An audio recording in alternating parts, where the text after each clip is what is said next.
Hi guys, and welcome back to yet another rare bird update from the Netherlands.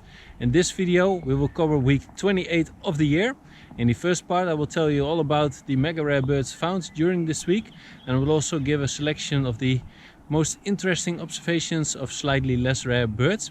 In the second part we will cover the best birds found in the Western Palearctic as a whole, and in the third and last part I will give some predictions about which species can be found next week. Enjoy! Still present from last week is the American widgeon of the Kwade Hoek, which can be only seen from a large distance, sadly.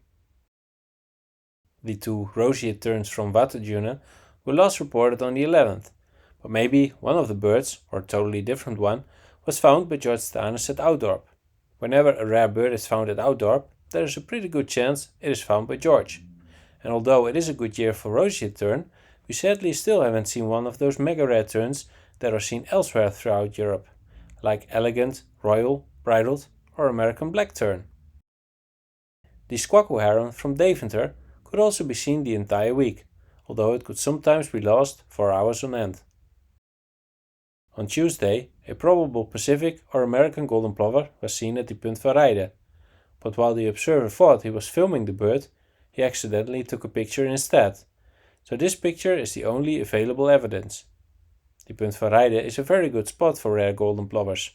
I found an American golden plover there all the way back in 2012, and since then there has only been 1 year without any record. And although I assumed it concerned the same bird each year, suddenly a first calendar year bird turned up, which is obviously a different bird, and this proves that multiple of these rare golden plovers like this spot.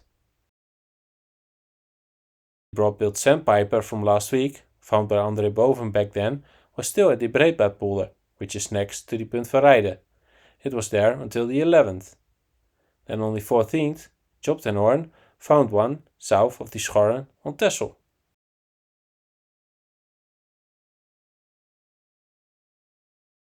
On the 10th, two observations of griffon vulture were made, one with good photos at Soelen and another one at Haarle.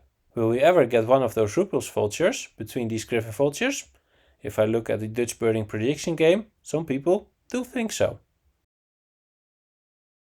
From Bee Eater, we have some more observations than last week, with flyovers at the locations shown on this map. The 11th started at 2 AM with a Terex sandpiper sound recorded at Dalfsen, but no Terex sandpipers were seen on the ground this week. Later in the morning, two observers noted a lesser yellowlegs at the Bol on Texel.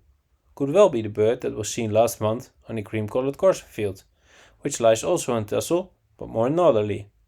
I have no idea what the reason is it was only seen by two observers. Was it reported too late or gone soon after discovery? I have no idea. If you by any chance do know, I would love to hear it in the comments.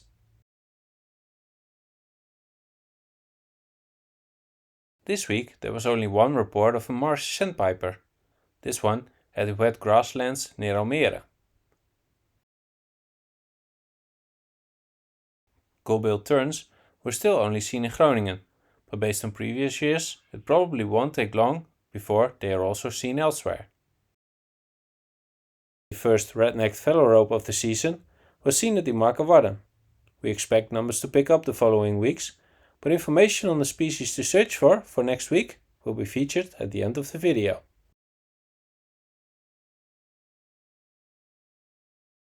Tim van Oerle and Arjan Dwarshuis found yet another molting lesser scorp, this one at the Blok van Kuffler near Almere.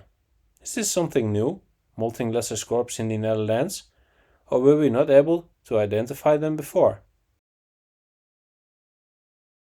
After not being reported for 6 days, it turned out the Belandskreek from Montfort was still there and was reported from the 12th until the end of the week. On the 14th, Ben Cox, the founder of both the working group Montagu's Harrier in the Netherlands and Harrier Conservation International, reported a pellet harrier at Airport Delen in almost complete juvenile plumage. The bird was probably also seen on the 16th, but the observation was too brief to be certain. The only hoopoo from this week was the bird at Halle, which was only once reported on the 12th in the afternoon.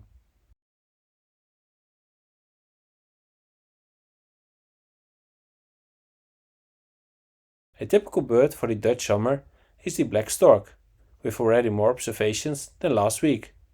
On this map you can see where they were seen.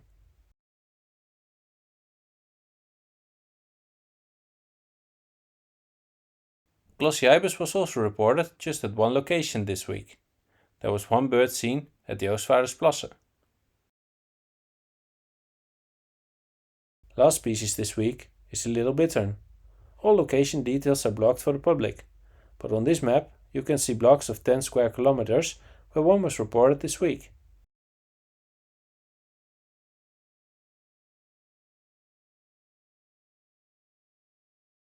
For the Western Palearctic part of the video, the first observation I want to point out is of a species that is not a mega for the Western Palearctic as a whole, but is a very rare bird outside of the countries it breeds in, and that is the second ever Audouin's gull of Denmark.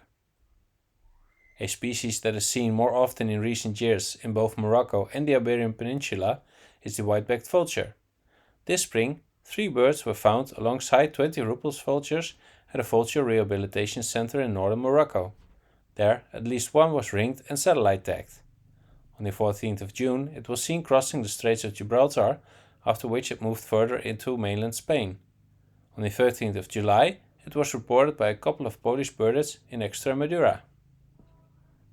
Then what species to look out for in the Netherlands and northwestern Europe in week 29? It is mostly waded time, with species like Pacific golden plover, marsh sandpiper, pectoral sandpiper and Tarik sandpiper, and of course also much rarer waders can be found, like redneck stint or one of those sandplovers.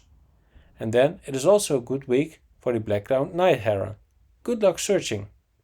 Don't forget to subscribe, and I'll see you soon in the week 29 update.